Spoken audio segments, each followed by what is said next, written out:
Hi and welcome back to my channel. Welcome if you're new here. My name is Sarah Satuda and today I'm going to talk about Star Wars Night 2025. All my tips and tricks for it. I've been going to Star Wars Night. This was my third year that I went, and I feel like each time I learned something new. I've been going to After Dark events for over 4 years now, I think.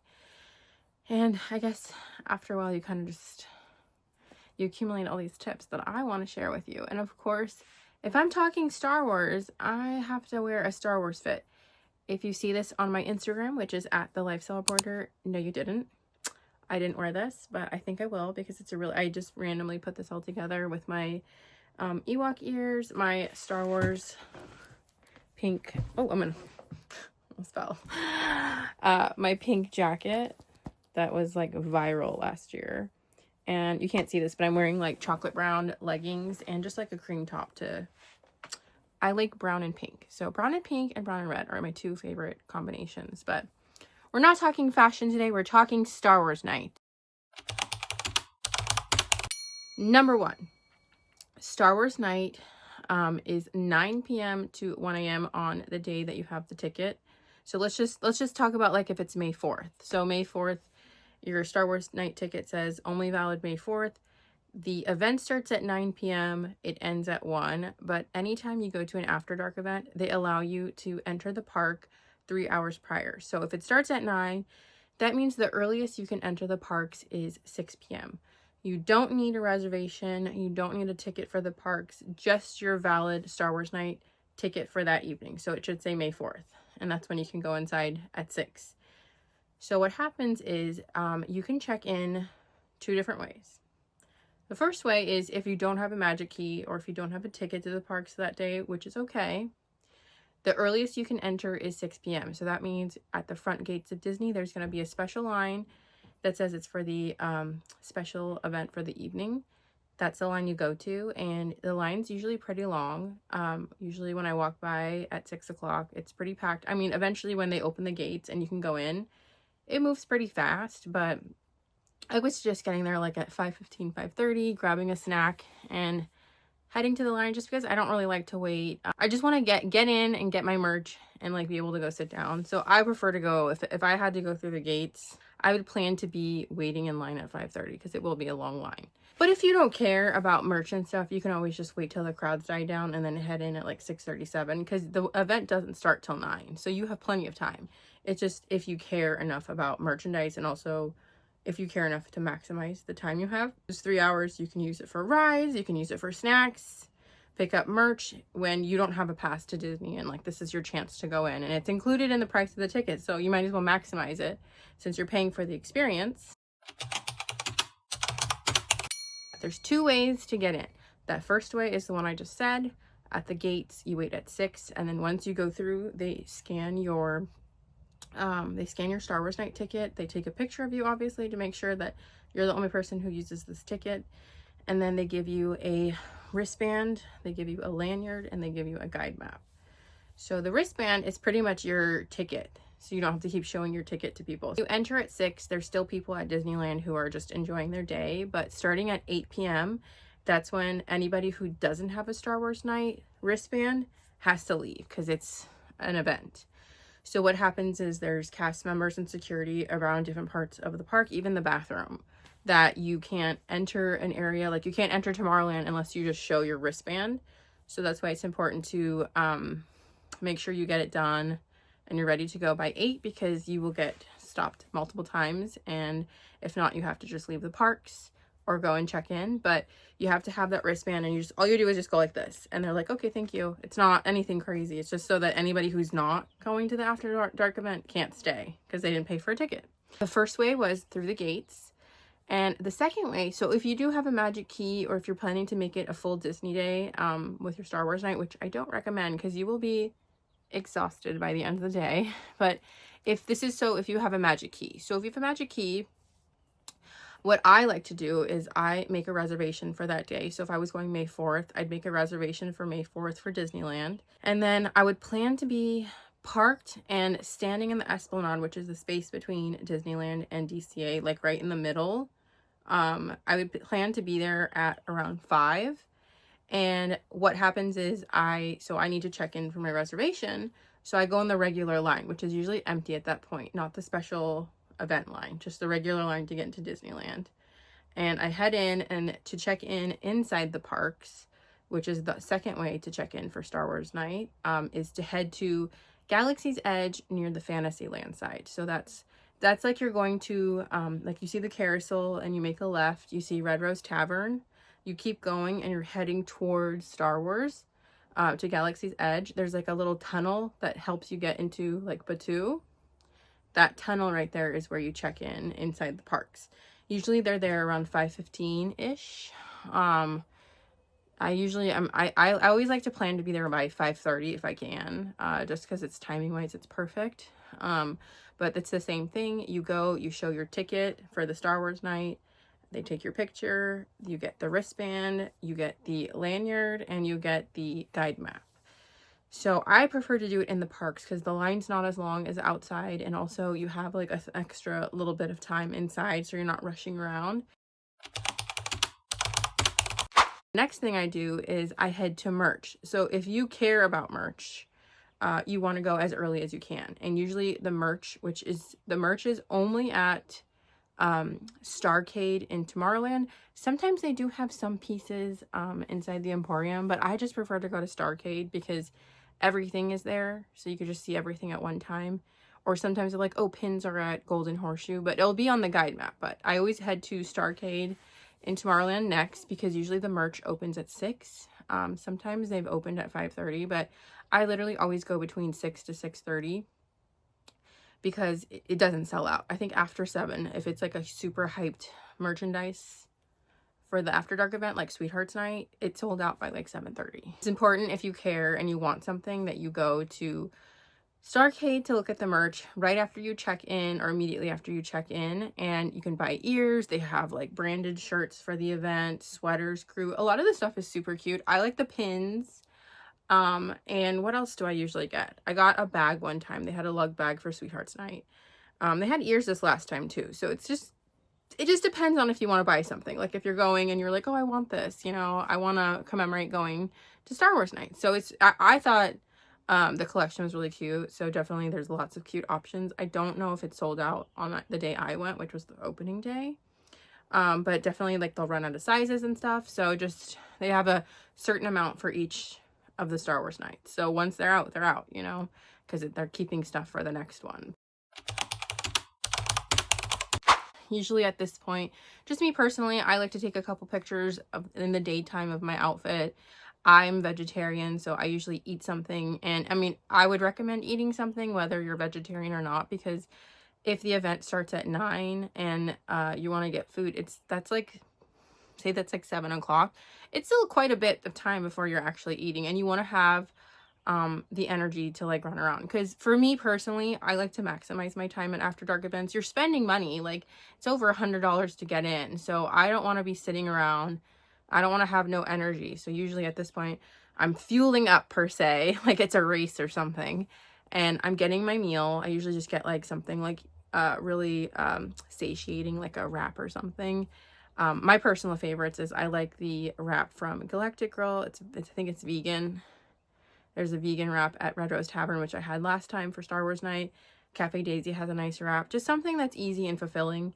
And I definitely have to get my coffee from Starbucks on Main Street just because I need that fuel. Some people, when they check in to the front gates, they want to go if they're doing a trunk show, which is just like they have a bunch of jewelry that they normally wouldn't have, like different types of like lots of items and lots of different pieces. They have it at these events. It's usually Chrysalu or Girls Crew. I'm not wearing my crown necklace. I don't know where I put it, but I got my crown necklace that I usually wear, if you've seen it in other videos, from a trunk show for Princess Night 2 years ago. Yeah, I think it was 2 years. It was a year or two ago. And a lot of the stuff is like they don't make them anymore, or they're hyped items. Like there was like a cherry necklace that I really wanted, but the line was crazy. So some people instead, they want to go wait in that line for Chrysalu, which is fine because you can totally do that. If you're more interested in buying something from Chrysalu, which have the cutest jewelry, and when I went on opening night, the line looked insane. And I wanted to look at the jewelry, but I didn't want to wait in line, so I didn't. And I didn't get anything because I think later in the night, it was a lot emptier, but I'm sure things sold out. So if you're desperately like, I need that, you know, the Disneyland, the retro sign that everybody has with the rings and the bracelets, I think they sell it at these events. And I really wanted the cherry mini that has a necklace, and I think there's a ring. I didn't want to wait in line one day. But yeah, so it just kind of depends on what you want to do. But for me, after I look at merch, I get my my dinner, I drink my coffee, and also I'm looking at the guide map. Okay, it's a little ripped because I used it a lot that night, but it's really interesting too that they dated this thing. Where is it? Where can I find it? There. It said when I went, April 8th. But it's, so what happens is, and I'll talk about food later, but this is what it looks like.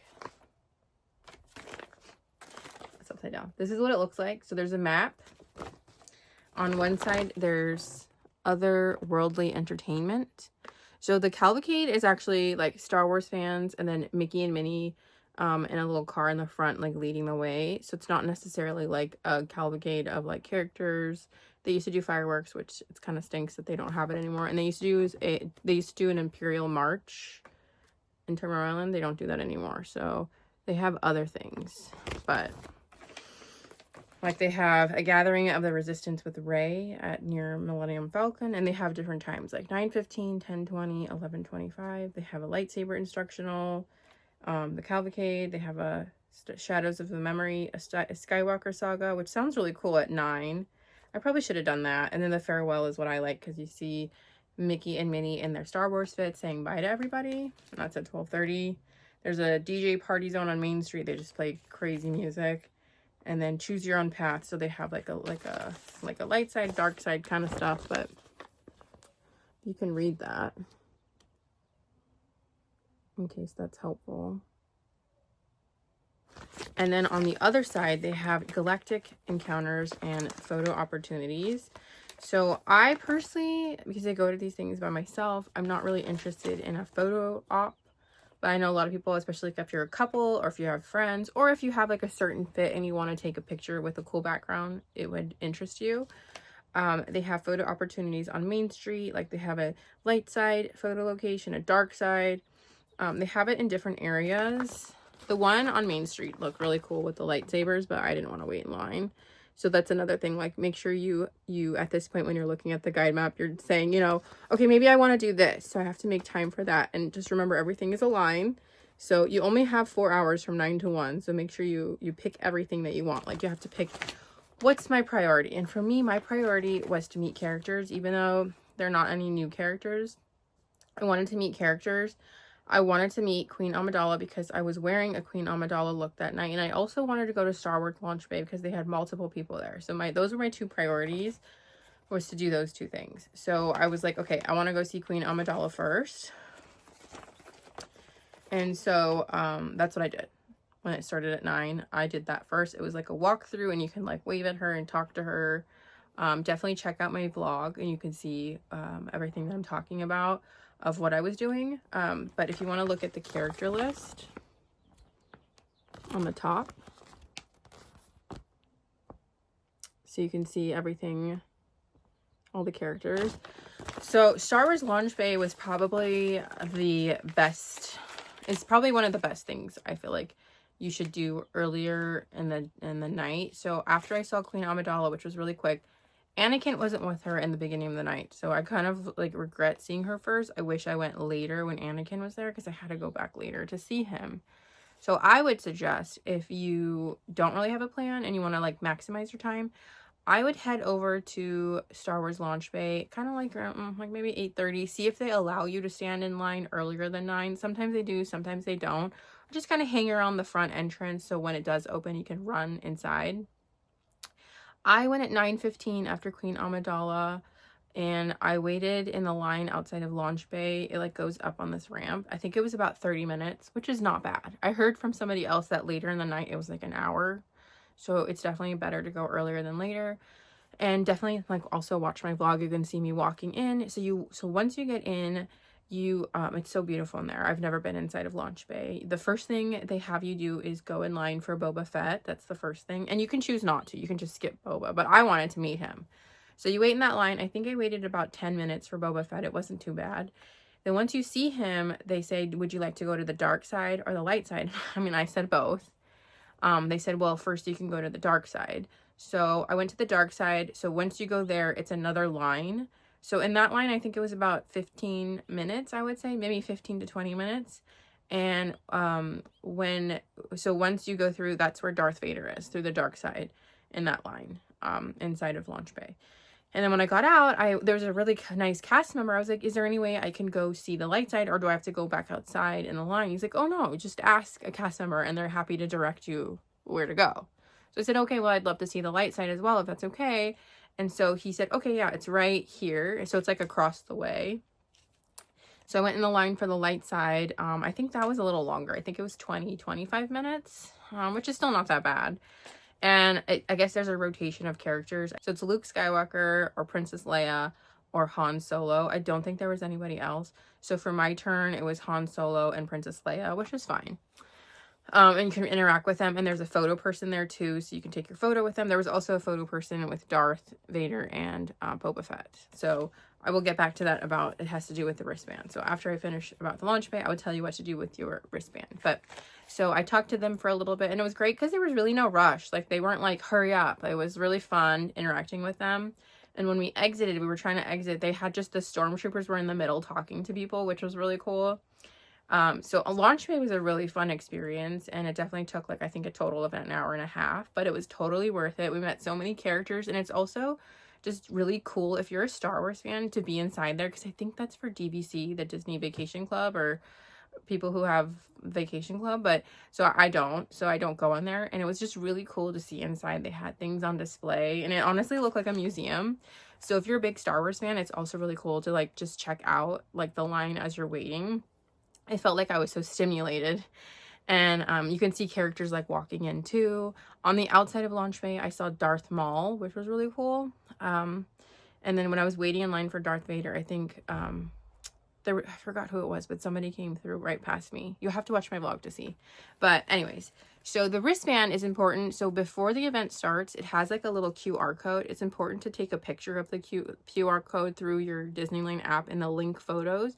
So if you go to the Disneyland app, it says link photos, and then it says photo of the take a photo of the code or something, and it shows a camera, and you have to take a picture of the QR code so you can link it. So when they take their professional photos with PhotoPass, which is included in your ticket, then your account is linked to that wristband. So later you can see the pictures will get updated into the photo gallery of your Disneyland app for free. It's included with your ticket. So it's really important to get that linked up so you can see your photos, because I go by myself, so I don't really have anyone to take my pictures. Sometimes cast members are nice. Like with Queen Amidala, there was a cast member who was the sweetest, and she helped me take my photo. Ended up not going to Galaxy's Edge during my Star Wars night just because I was exhausted from all the walking I did, and I was more focused on meeting Queen Amidala again and seeing Anakin versus walking all that way, because a lot of the characters in Galaxy's Edge are the ones we see all the time, like Mandalorian, Grogu, Ahsoka. But obviously, if that's something that's important to you, make sure, I think when I went last year, C-3PO was there, R2-D2.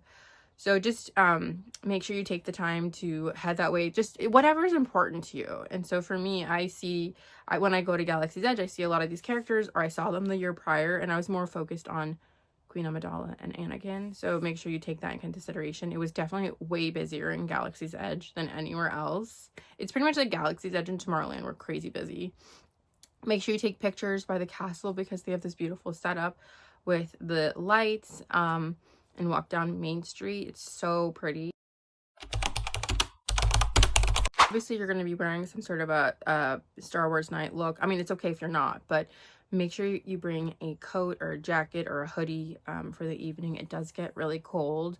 I like to bring a small backpack, and I stick my sweater in there. Also, wear comfortable shoes, because if you don't, your feet are gonna be so much pain. I know sometimes it's like not cute to wear tennis shoes with like a certain look for if you're trying to do a bound, but it's like comfort is everything for me, and I always wear my most comfortable sneakers. Also take water with you, because it's really hard sometimes to try to get water at like, you know, a restaurant, or like, can I have a cup of water? Sometimes it's just easier to have it on you. So I always bring a water with me, because you really get dehydrated, because you only have 4 hours and you really want to maximize your time there, and you don't want to be like so dehydrated that you're like, I can't do anything else. Really important to do that. If you're a Magic Key holder, they have a free gift for you. It's by Hungry Bear near Galaxy's Edge. And you just show your Magic Key, they scan it, and then I think it's a free pin set, which is really cute. Let's talk about food. So I always mobile order the morning of. So if I was going May 4th, I would, like, I think the mobile orders open at 7. You can like get up at that time and do it. It's like when I get up, which is like 8 or something. I get up and I'm like, okay, so I got the beignets, and I got that lemon cookie from Harbor Galley. So the beignets are mint julep. So what I was like, okay, well, I definitely don't want to go earlier. I want to go around 11ish. So I think I chose like 11 for the beignets, which is at mint julep, which is kind of far. It's New Orleans Square, so it's a bit of a walk. And I just figured it's a nice like snack in the middle of me running around like halfway point of the event. And what happens is you go to Mint Julep Bar on the Disneyland mobile app from Order Food, and then it gives you like a warning, like this is for a ticketed event. Obviously you're going to the event, so it's okay. So you say okay, and then I pick like 11, and then you can pay for it then, and then it just comes up in your order history on your food that you ordered something for later in the night. And if you're running late, you can always change the arrival time to like later. You can go click to it and be like, oh, I want to come at 11:30, not 11 to 11:15. So you can always change it as long as the time hasn't started. So you can pick up your food 5 minutes before. So if I had it for 11, I can pick it up as early as 10:55 and click I'm here. Or if you do right before the 10:55, you can change it to a later time. But once it's at that point, you can't change the time. It is what it is, or you're gonna lose your money if you don't head that way in a certain time period. The next thing I got was that lemon cookie from Harbor Galley. So I was like, I gotta stagger it. So it'll be like 11:20 to 11:35 is the bit of time I picked. And then you just click through the warning, because I'm going to Star Wars Night. I pay for it, and then that way you don't have to waste an hour waiting in line for beignets. You know, you're just maximizing your time. It's really important to order through the mobile app. And I used to order stuff at 8 p.m. Some places allow you to order as early as 8, even though event starts at 9. But some places don't. So I think like the beignets, you couldn't order early. You used to be able to, but there are certain places where you can. And I would just get all the food stuff over with. But I actually prefer after 11, because I need like a pick-me-up, and it's perfect. So just make sure everything you can mobile order. There's some things you can't mobile order, like the pretzels and stuff. But definitely you save a lot of time by mobile ordering, because otherwise you'll just be waiting in these long... I don't know why people wait in the line for the beignets when you could have mobile ordered it. It's crazy, because you don't have that much time. And the last thing I want to talk about is just something general. I like to go to these events by myself. I think it's really fun, and it's okay to go by yourself. I know there's a stigma of like, oh my God, you went to Disney by yourself. I personally love going to Disney by myself. I love going with my friends. I love going with my boyfriend, but it's also really fun to just have a day of like, this is my day. I'm going to do whatever I want. It's Star Wars night. I'm going to have a blast, and it's okay that I'm by myself. The cast members are so nice. Like, even if you just, you know, ask somebody I think somebody was behind me in line, and we were just chatting, and they ended up like, I saw them on a couple other lines, and then they were helping me take photos and stuff. But like the cast members helped me videotape, helped me take photos, and they were just so nice, because I was, you know, obviously I'm by myself, so it's a little harder to take stuff like of myself. But have the best time. The most important thing is having fun and knowing that you can't get everything done. That's literally impossible. You'd have to go to like 3 or 4 of these in order to do that. But it's just like, pick what's most important to you, and most importantly, have fun. As long as you're prepared and you know what to expect, you will have a great time. You know, I didn't get to go to Galaxy's Edge, which, I mean, I wish I did, but I was just too tired, and it's okay. Like, it's fine. I've seen them before during the daytime, and I'm fine. I was fine with it. That wasn't a priority for me, because I've seen them before. So just know what you want to do, and just be prepared. And until next time, make sure to subscribe and thumbs up this video if it helped you. I'll definitely be doing a vlog very soon. But yeah, I'll see you at the happiest place on earth. Bye. Oh, and may the force be with you.